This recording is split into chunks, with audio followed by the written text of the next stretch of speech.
Welcome to Flipping the Table and another honest conversation about food, farming, and the future. Today we share a very important conversation between our friend Rodger Wasson, host of Farm to Table Talk, and Blake Hurst, a leader from the Midwest commodity farming sector, who is a Republican and has a very clear understanding of what tariffs can do to his soybean and corn operations. He farms thousands of acres using no-till practices and has decades of experience with deep understanding of how agriculture, economics, and trade policy are impacted by presidential decisions. We hope you will learn much from this very honest conversation. Well, it's election time, and I'm electing to have a podcast. Not only that, I'm electing, and in fact, have voted for having a guest to talk about it with me, talk about the implications of the ideas that are being surfaced on both sides, really, but should be part of what we think about as we're approaching this election and getting ready to vote one way or the other. I want to welcome Blake Hurst. Hey, Blake. Welcome. Good morning. Yeah. Well, I'm going to introduce ourselves a little bit, Blake, because people have listened to me for a while, know that I've worked in agriculture across the country in a lot of states, and state, national. I've always worked for farmers and from a farm. And then you are a farmer. You've worked for farmers, too, in that you were the president of the Missouri Farm Bureau. And I think we have kind of a common interest in wanting to things go as well as possible for farmers, and ultimately that means for consumers as well. But we're in different parts of the country too, Blake.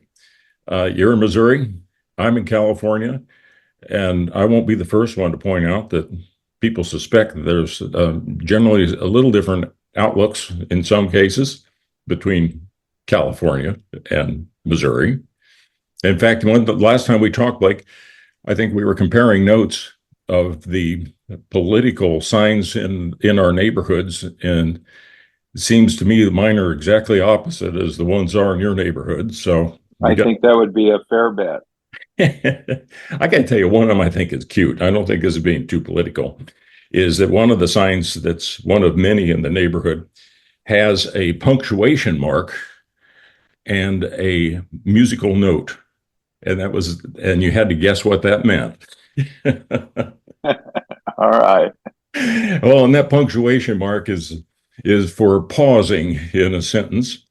And we're going to pause in an election season and talk about some of these things that come up because Blake, it seems to me, people are pretty quick to say, well, I like this person, I like that person, I'm going to vote a straight ticket, or I'm not going to vote a straight ticket, and so forth. And people gravitate to those dimensions. But there's some big issues to talk about here.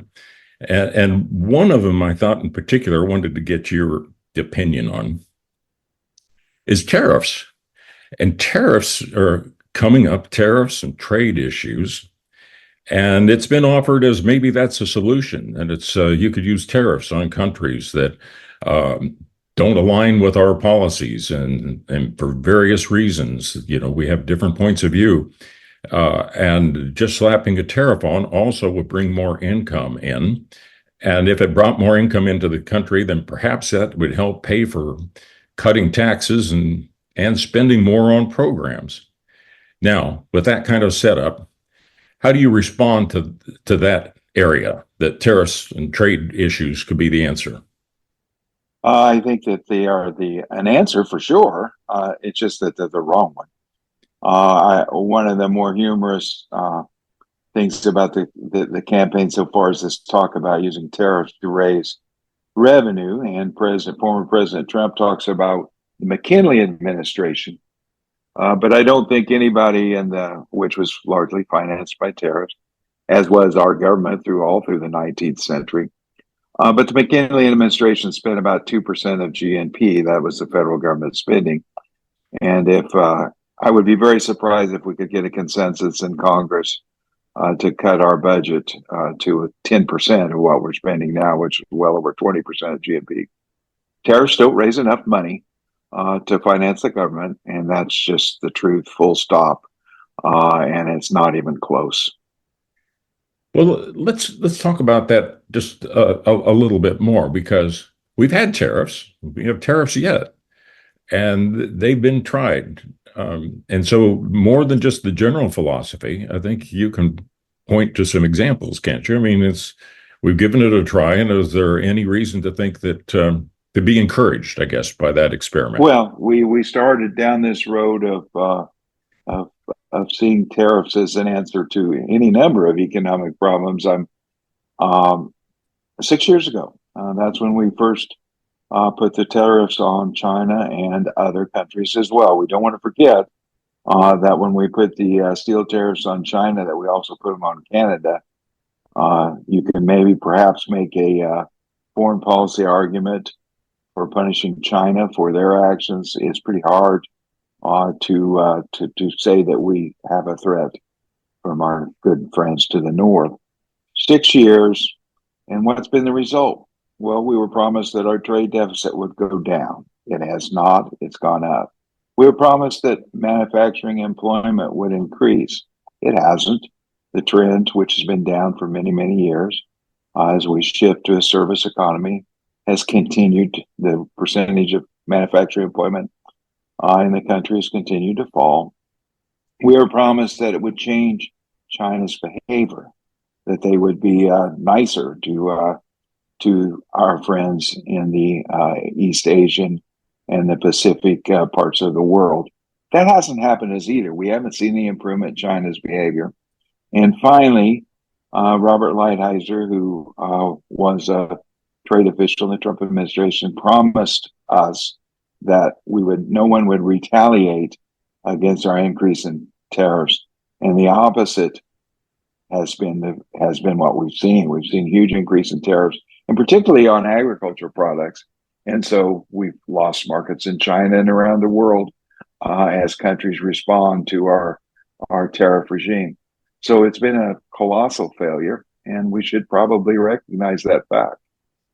Well, apparently, the administration that put that into effect recognized it wasn't going as well as they thought it would, because they ended up, didn't they, get a program that was going to be able to help agriculture, such as soybean farmers, with something to support them, because there was an acknowledgement that, wait a minute, this retaliation is hurting, and so they had to spend a certain amount of money to try to ease the pain to farmers. Did I get that halfway right? Oh, sure. I think the last study I saw on the cost to just our soybean exports was a $27 billion cost, and I and other farmers received payments from the Trump administration just on top of $30 billion. So there was compensation involved. But I think we have to ask the question: if you have a government program that means that one small slice of the economy has been hurt to the tune of $30 billion, what's it done to the rest of the economy? And I think we're starting to see studies from all kinds of different economists, different political groups. And they're all finding that the jobs that were saved came at a very high cost. And even that, for example, the steel tariffs ended up costing jobs, because what happens is steel may be the final product in a steel mill in China when it's shipped to the U.S., but it's an intermediate product here. It's used by manufacturers to make cars, tractors, combines, houses, windmills, whatever. And you could think of the hundreds of things that use steel. And all those industries many of those industries saw a decline in employment because the cost of their main input had gone up. So sometimes we see, profitable years for steel companies after we protected them with tariffs, but we also see declines in employment in the industries that use steel. That reminds me of some comments that were made not too long ago about taking an action potentially against a company like John Deere, which makes a lot of those green tractors and combines and all the other equipment that we depend on so much for agriculture. And I think it was in response to John Deere was either going to move more jobs to Mexico, or source more out of Mexico. And so a comment was made on a campaign trail that we'll just put a tariff on all these products that John Deere is importing. Now, it doesn't take much to imagine that would have an effect on the price of tractors and combines, I suppose. Yeah, and as a farmer and as a citizen, Obviously, I know lots of people that work for John Deere. I wish them well. We'd hate to see any kind of jobs exported, although I think there was some moving around. So I think there's some, and always, of course, the design, all of the intellectual property is developed, and anything as complicated as a combine is developed in the U.S. So we don't want to forget that the people that put that bolt on the panels on the combine are really the last people in a long production chain. Well, and we also have to think about it this way. I live in the center part of the U.S. Kansas City Southern has a rail line that goes from here to Mexico, and much of my corn eventually ends up in Mexico. So if Mexican employment increases, Mexicans' income increase because John Deere is adding workers, that means there's more money to buy my corn. So when you think about it, a tariff that would raise the cost of the things I buy and decrease the income of my customers is probably not totally in my interest. So we have to balance all the add-on effects or the effects that happen later after you take a move like increasing tariffs. You know, when we talk about issues like this and you start giving the example of soybeans, I know some people, maybe a lot of us in California that say, well, maybe that is a Midwest issue. Maybe that's, soybeans, corn, soybeans, cotton, and those programs. But in fact, I know that there were tariffs then that were retaliatory that ended up affecting trade of, like in California, we've got 300 some commodities. More than half of them are exported to some extent. And in the case of a product like almonds, which you can buy at the local farmers market, but also some of the same companies are exporting around the world. And in fact, 70%, over 70% of all the almonds we're producing in California are exported and depend on world trade, and the prices went down when those things went up. So it has far-reaching effects. And I think rather than just pointing a finger at you and your neighbors in Missouri and so forth and saying, well, it's being extra sensitive to those Midwestern crops, it affects us all over. Well, sure it does. And obviously there's agriculture commodities that face import pressure. And we certainly understand where people who raise tomatoes, for example, and we see a lot of imports from Mexico, are concerned about the terms of trade between our two countries. So none of us, I think, are perfect in our allegiance to free trade, even though I'm proud to call myself a free trader. But it causes us to be poorer. We as a country will be poorer if we, after the election, increase tariffs. It will cause us to innovate more slowly, because our companies will have less competition. It will cause us to be less efficient because we have less competition. And that goes for me as a soybean producer. Even though 50% of soybeans are exported, we're in a very strict competition with Brazil and Argentina. We have to get better or we'll lose those export markets if tariffs don't do it for us. So that makes us better. It's not always pleasant. It's not always comfortable. But it's important, and I don't place much importance on trade deficits, because I'll tell you, I think if you look at the records, if you look at what's happened, tariffs have very little effect on the overall trade deficit. What the trade deficit is, because all that money comes back when I buy. We visited before. We're both coffee drinkers. When I buy some coffee beans and send my dollars overseas, because coffee isn't produced, or not very much produced here in the U.S., those dollars come back to the U.S. They have to be spent in the U.S. in one way or the other, and they come back in one of two ways: they either buy goods and services, or they come back in the form of investment. We run a trade deficit because we have a low savings rate, including, of course, a huge government deficit. If you really, really are concerned about our trade deficit and you want to see it decline, then balance the federal budget, or at least cut our deficit. because all those dollars have to come back, and they come back often as investment in the U.S., which is a good thing. We benefit when other countries invest in our treasury bills, in our companies. The people that hundreds of thousands of people that work for foreign-owned firms are a beneficiary of that investment. So it's a good thing. Well, let's talk about good things because I think global is a good thing, but I think local is a good thing too. I think you can have both global and local, and I think that is the combination that really is our potential system. And I think you can also, though, conclude what we think is a bad thing from just listening to the tone of our conversation so far. Neither one of us think tariffs are the answer or necessarily a good idea. I think we both could see some times when there's an exception, of course.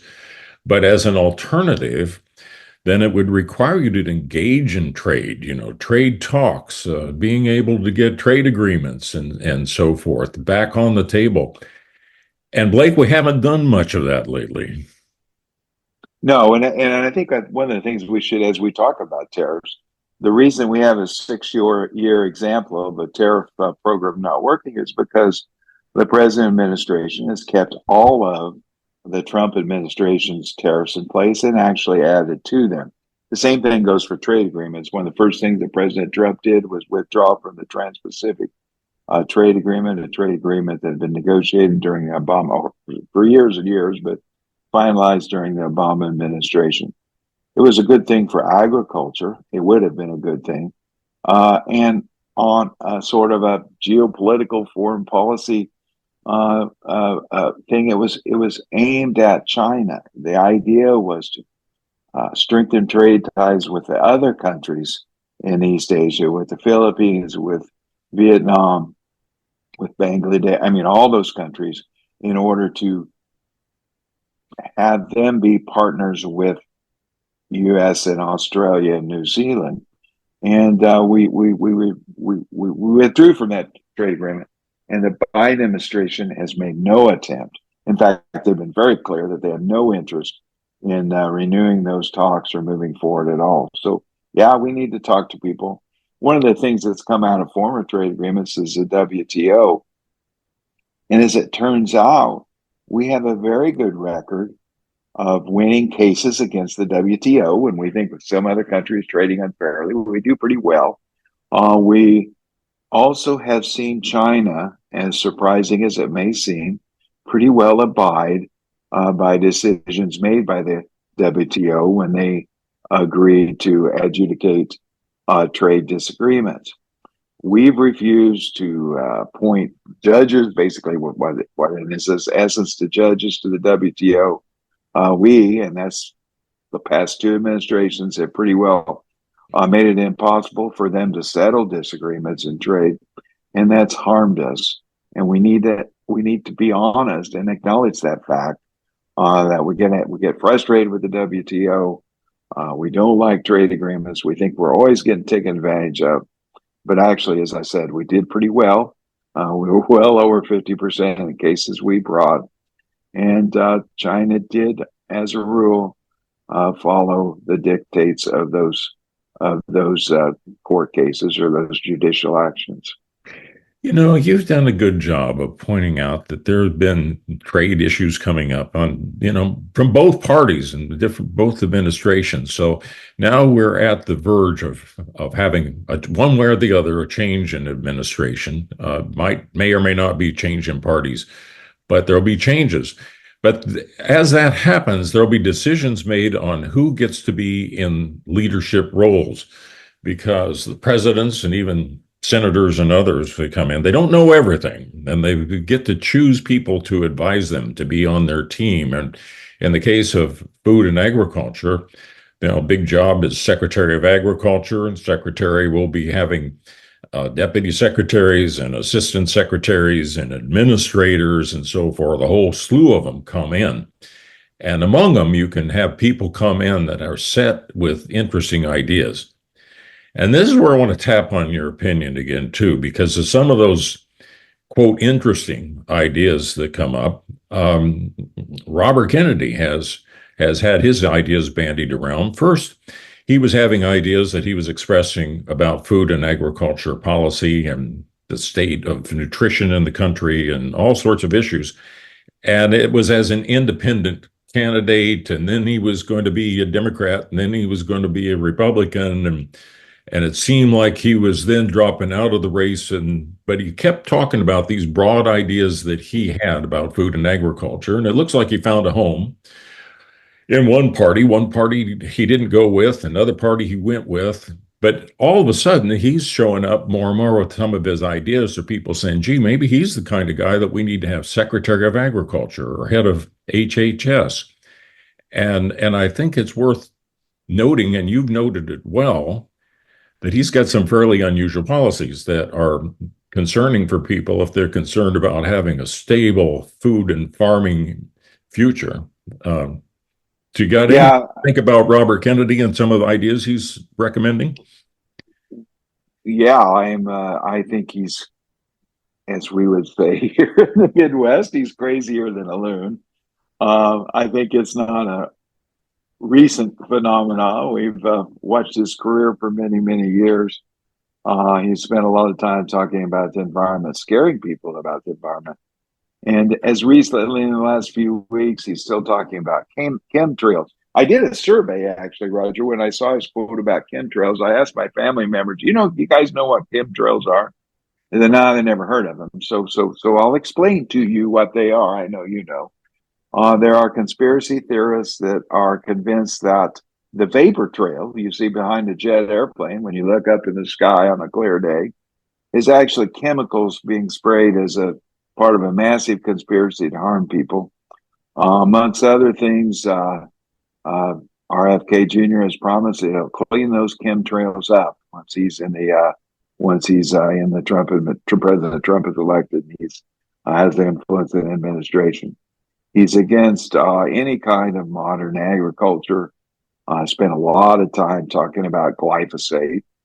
Spent a lot of time talking about Roundup, but he goes much further than that and wants to have organic. He says organic regenerative agriculture. Now, regenerative agriculture is a term with a lot of good connotations. It means different things, I think, to different people, but we're pretty well agreed on what organic is.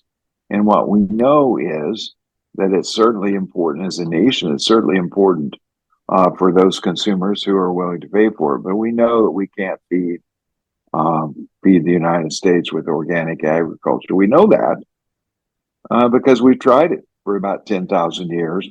And through that whole period, famines were the result of any time there was 2 bad crop years in a row. You saw a famine. We had famines in Europe. We had famines in Russia. We had famines in China.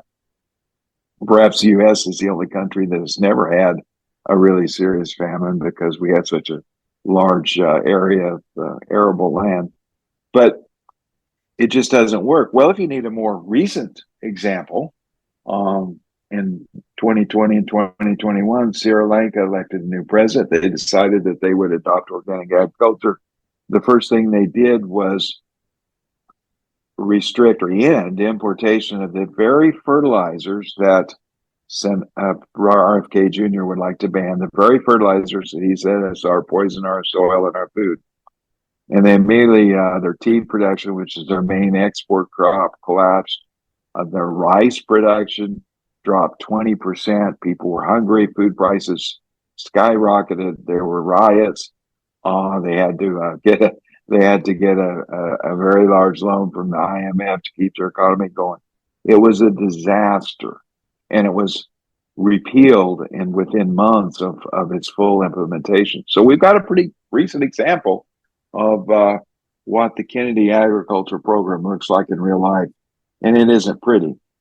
And oh, by the way, he's against measles vaccines and whooping cough vaccines, and is convinced that childhood vaccines. But yeah, and yet he's got fans, because when he says the country has an obesity epidemic, well, that's right. He feels like we have issues that he said we probably got too many additives, too many things in our food system. Well, maybe that's right too. And so there's some people can just see some of the top line that he's coming up with and say, well, he's got a point there. But to not stop, to go a little deeper as you have and look at all these other implications, it's a lot for a voter to comprehend because it's when you realize that the people that we're putting into office are going to making choices on people that are able to make decisions. And it's pretty hard for a congressman or a senator or even the president to keep track of all these details. So who the bench is, who the team is that they're putting together is something we need to pay attention to and probably won't end even when the election is over.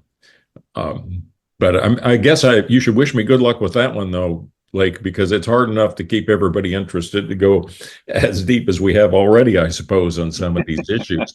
But it does matter the team they put together, the team that comes in and helps set up the policy, and they can go to the boss, whether the boss is the president or a senator, and say, I'm hearing from folks, we need to do this and that. And before you know it, you got a bill introduced or you got an executive action or something else that can have all kinds of consequences. It's tall order, Blake. Well, I think on these regulatory issues, on whether it be food additives or the crop protection compounds I use here on my farm, the only thing we can ask, and I think it's a reasonable ask, is that people in charge of those agencies, people that make those decisions, use science to make the decisions, because none of us want to use a product that's harmful in a large way. None of us want to do the wrong thing for the environment. So you just have to, and so many of the claims that RFK makes have no scientific or very little scientific background. And that's the concern. And so, I mean, I think I watched several videos he's put out, and one of them is talking about some kind of yellow dye that's used in, I guess in snack foods. Well, he says it's dangerous. I don't know. I looked up some of the studies, and as is usual in these cases, the evidence is pretty mixed. But I don't care if my Cheetos are yellow, right? So if there's some risk to this, well, maybe their benefit is not worth the risk. But when you talk about the fertilizer that keeps us alive, yes, there's risk to it. There's downsides to it. Causes pollution. If it's not handled correctly and we get a lot of runoff, it can cause all kinds of bad things. But the benefits are so great that we have to be able to have access to it in order for people to eat. I mean, there's 330 million people in this country. They all expect to eat 3 times a day. We've got to produce enough food to feed make a billion meals every day. We should be very, very careful about changing the system that's been doing that successfully for a very long time. Well, being very, very careful is a key thing. I mean, lately, again, E. coli has come up as a concern, and they're looking back at potential source for an E. coli outbreak. It's been in vegetables, but even some nut crops that have had E. coli issues. And the reason that you reminded me of that, when we talk about what it needs to produce a crop, when you look at fertilizers and you look at synthetic fertilizers, you look at the nitrogen that must be applied when people are going the other way and then saying, let's go back and get more livestock manure. And some places they're able to do that, but that requires different cautions. It makes sense, but you also have to be careful because that can be a source of E. coli. So it's a complicated system, and that gets back to having smart people and agencies that you can count on. And I've talked to some of them. I know you have too over the years that are Food and Drug Administration, USDA, and so forth. Boy, there's some people that are well educated and well motivated. You don't have a clue what their party is, but thank goodness we got some of those folks, and they're trying to protect it. And that's why we got the safest food supply in the world, although that's often overlooked. One of the things that has happened, and boy, we're really going to get in the weeds here, but one of the things that's happened that's made RFK Jr. possible is we've lost faith in institutions, and it's across the political spectrum. And some of that's deserved. Obviously, sometimes our institutions fail us rather spectacularly. But if we start to order our lives in a way that we don't trust anybody or anything, life becomes very, very difficult. And some of the most interesting, I think, studies or articles I've ever read are about the difference between high trust and low trust societies. We have had a high trust society. I think we still hopefully will have one. But when people say things that are just patently untrue and are given a podium to say them and are even mentioned um, as being head of a cabinet administration and a new administration, I think that has to concern us all. And also I think especially in agriculture, we've had government in the business for a long time, and it was a good thing that got in. I mean, it goes back to Franklin Roosevelt's time, although I've had some family members that don't think Franklin Roosevelt was a good idea, but he had a lot of the programs got started back then. And so, you know how I think marriages might go through rough spots. And you look at agriculture that's been living with government programs at different levels, and it's interesting to me because we see good people, and you and I have seen good people, but we also see people varies from across the country. They come in contact with their local county ASCS office, or they don't like this or that in the program. The conservation program doesn't quite work the same way in Iowa that it does in Southern California, and on and on and on. So there are going to be those kind of tensions and their frustration. And, sometimes you feel like, thank goodness we've got these regulations, and other times, good grief, they're going too far and I don't think they understand me. And I think all those feelings are understandable. So, hey, back me out of that. I think I'm going down a dead end street here because No, you're exactly right. We depend on in agriculture. We depend on the government for a lot of different things, and that relationship I think has been good for society over the years.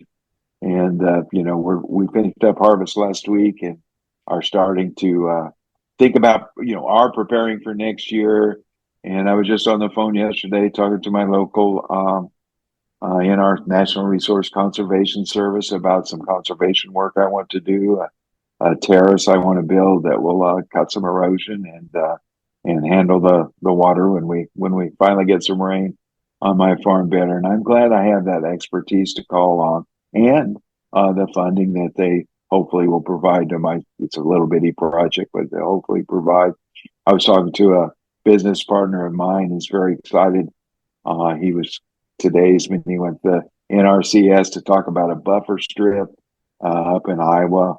And, obviously Iowa has some challenges when it comes to water quality, and he's working with the NRCS again to hopefully make a difference. And so that partnership has been very good, and we should never forget to show some gratitude, I think, for the ability we have to work with a lot of different agencies as we try to run our farms.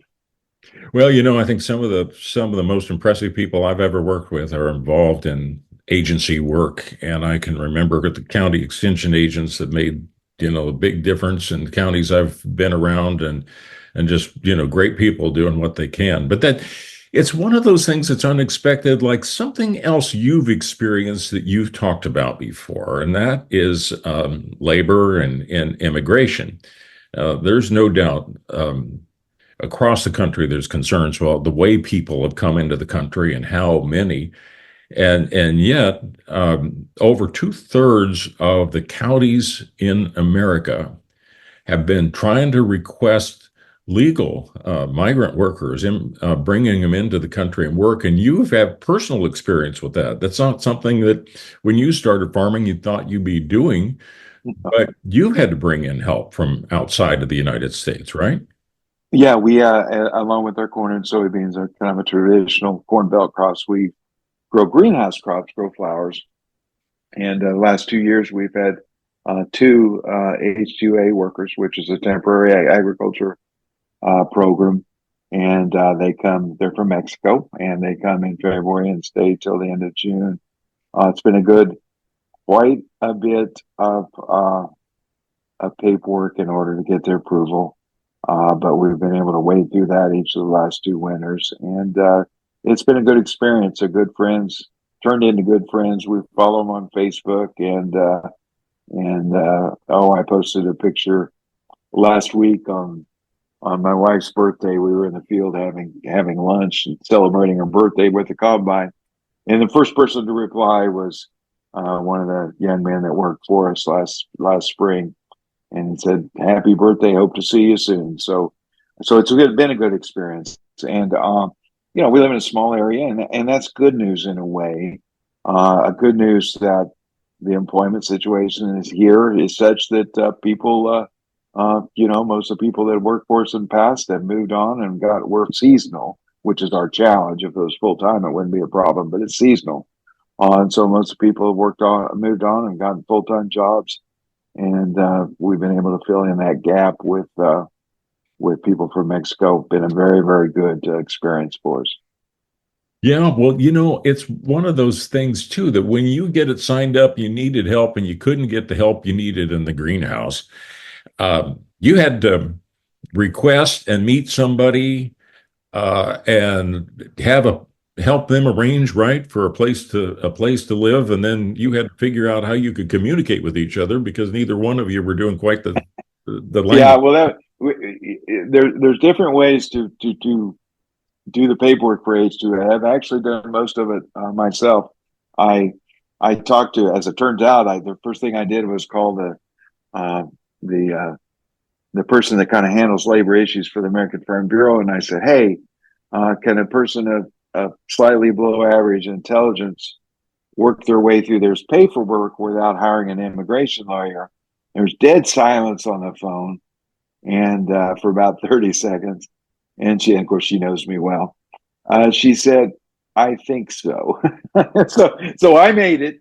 I do have a lady that we've hired, and she actually sources the workers, and goes through the procedure of getting them the visa that they need.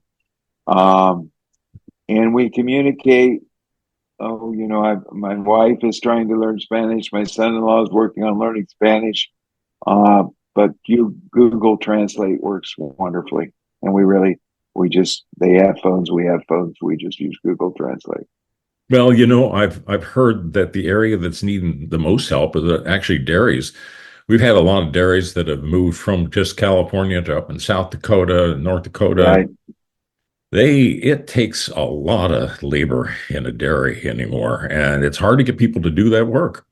And I think among agriculture, I believe I've heard that the dairies are like the most demanding. Everybody assumes that it's issued down closer to the Mexican border and so forth, and some of the fruit crops and so forth. But it's not so. It's all over. We need help, and hopefully we do a better and better job of getting them in, and have the experience like you've had that you didn't think you were going to have to go through, but you did go through, and that's just one other one. I was thinking, is there any other of these hot topics that you and I haven't touched? And one of them I think I need to mention is climate, because it started off climate was just going to be a political issue.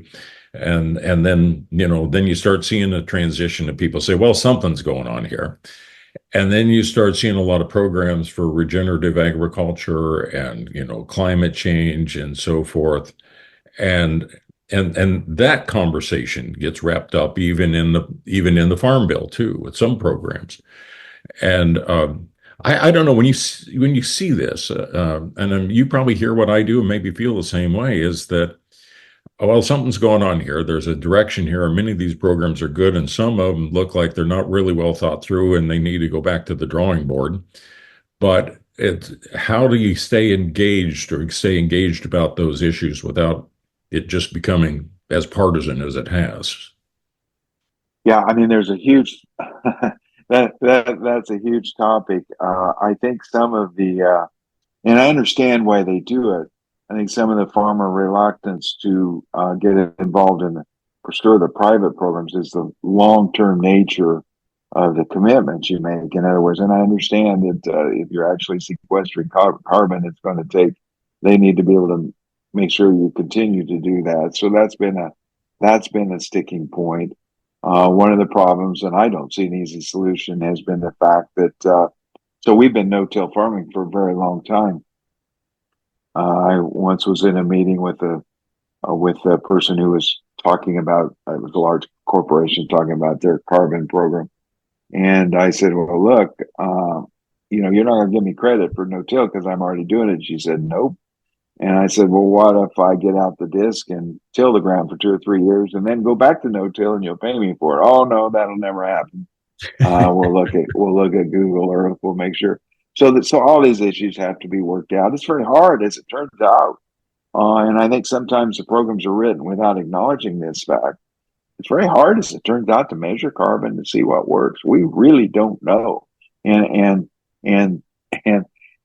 that's sort of the dirty secret that's behind all this. We really don't know what works really well for sequestration. We don't know how long it works. We don't know what it's worth.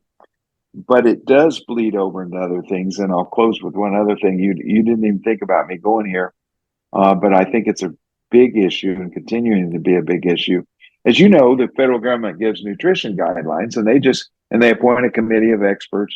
They just came out in the last few days with their guidelines, and they continue to recommend cutting down the consumption of red meat in your diet. And of course, when the guidelines came out, all of the the cattle groups and the hog groups said, "Oh, you got to have meat. You need the zinc and B12 and all the other things that only meat can provide." And I am convinced we've gone through a very long argument over this.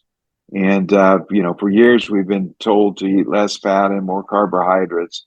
And that has almost perfectly coincided with the increase in obesity. And obviously correlation is not causation. I understand that.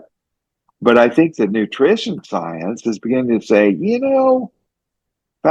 saturated fats may be kind of necessary, particularly for young people, for growing people. And maybe these recommendations to increase the consumption of carbohydrates has been so nutrition science is slowly moving away, I think. Oh, there's lots of controversy from this idea that meat is the source of all evil. But at the same time, carbon, people are very concerned about the amount of carbon that beef production produces. I'm convinced that it's bled over into the nutrition recommendations. And this continuation to recommend a decline in red meat consumption has more to do with global climate change than it does with nutrition. But that's just me. No, I think those are excellent points. And I think the other thing that's happening now is that there's much more priority on protein at different levels. There was a stage there where people were saying, some people still say this, you get plenty of protein. You can cut back on your meat consumption. You can cut back on this and that. And now they're coming out and saying, well, it depends. Unless you're old or unless you're young or unless you're an athlete, well, wait. And then you need to eat more protein, Yeah. And the other thing is that how many years have we gone through to saying that from the cholesterol issue is stop eating eggs and maybe get 1 egg a week. And I remember when people were saying that, maybe 2 eggs a week, but boy, I'm in trouble. Yeah. And then somewhere over these last couple of years, it's coming out more and more and said, whoops, never mind that. It's not the dietary issue is not the concern we had. That doesn't mean there isn't some people still saying that, but for the most part, it's kind of like, well, we made about a 3-decade error there. Sorry about that. I think that's exactly. I mean, I read someone yesterday. And they said, just so, like many people, I wish I weighed less than I do. But my problem is not sugar, it's not processed foods, it's not all those things. It's I need to push away from the table just a little quicker. Yeah. And so the nutrition secret I've decided is eat a lot of stuff and good food and listen, just don't eat too much. Well, listen, you're out in Missouri where it's hot and humid in the middle of the summer, and at the end of a hard day, a cold beer tastes good to you. But bad news, I have a feeling that's the next thing to go in the dietary guidelines. Yeah, well, then I'm really going to ignore them. No, they're going to do that. They're going to say that because they're already saying that alcohol doesn't have anything good going for it, and they kind of went too far with, the red wine thing, and it turned out, well, okay, maybe not so much. And you can already see it coming. Yeah, I think you're exactly They've right. already dropped it down to saying that men can have up to 2 drinks a day, and now they're going to say, and now they got it down to one. And this next one, I'm pretty sure they're going to say it's better off you never have any at all. So you're going to have to find another cold, refreshing drink, Blake, or you're going to be on the outside. Yeah, I still go with Willie Nelson, who said there are more old drunks than old doctors. So he's going to have another round. So there you go. Yeah. Well, so yeah, I've gone to St. Louis Cardinal games in the middle of the summer, and I'm pretty sure I couldn't have gotten through them without a cold beer. So That's the hottest place in the world. yeah, yeah. Well, I don't know if this is a good place to wrap it up, but I'm getting thirsty. So All right. I guess with the things that we're talking about, um, it's good even for us, I think, to be able to reflect a little bit on it. And there's so many layers to it all, and how people can make decisions. First, they can make a decision to vote one way or the other, and I think we can both agree on that. Get out, vote, but also think a little bit about it. Think about the implications of who we're putting in, and what are the policies that are coming. No matter who it is, there's going to be mistakes made, and hopefully the system can keep improving.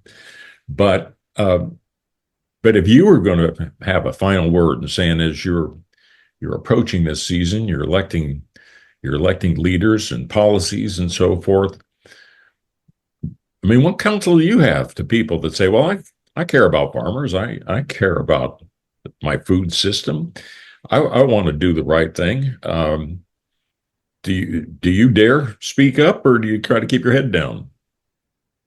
Well, I think a couple of things. I think these issues are important. There's a lot of reasons why people vote, right? And nobody really, I think, understands. I don't think political science is any better than nutrition science. They don't understand why people vote the way they do. But these issues are important. We should keep them in mind, and we should remember that once the election's over, the issues are still going to be on the table, and they're not. When I left Farm Bureau, I told my successor, my final comments was, no political issue is ever decided. Right? We're so nothing is ever settled. We continue to re-examine the decisions we made in the past. We hopefully change them. And the other thing I would tell people is, nothing sets my teeth on edge than the statement, and I bet you've heard it 15 times, 20 times, 30 times in the past 3 months. This is the most important election in our lifetimes. No, it's not. There'll be another one in 2 years. Yep. Will they make it through this? As Adam Smith said, there's a lot of ruin in the nation. We seem to be sort of convinced that we've got to find out how much, but there's another election in 2 years. Well, there is another election in 2 years, and I think there's between the elections too, there are things that'll be happening. There are hearings taking place, there are bills introduced, there's congressmen coming home and talking to people on the weekends and so forth, and we have to engage there too, because on the other side, I think it was an area like maybe pharmacy, big pharma. There's supposedly over 1,800 registered lobbyists in Washington, recommending them. And you used to be with the, Missouri Farm Bureau, and the Farm Bureau is a big organization. But all the people that are in there in Washington regularly, it's a small percentage compared to what's available with some of the other industries. So it requires on you able to motivate your neighbors and folks to get involved in Farm Bureau and the other organizations, and stay tuned in, because it won't be over when the election's over. That's exactly right. Well, Blake, let's go vote. Thanks for being on Table Talk. You bet. Thank you.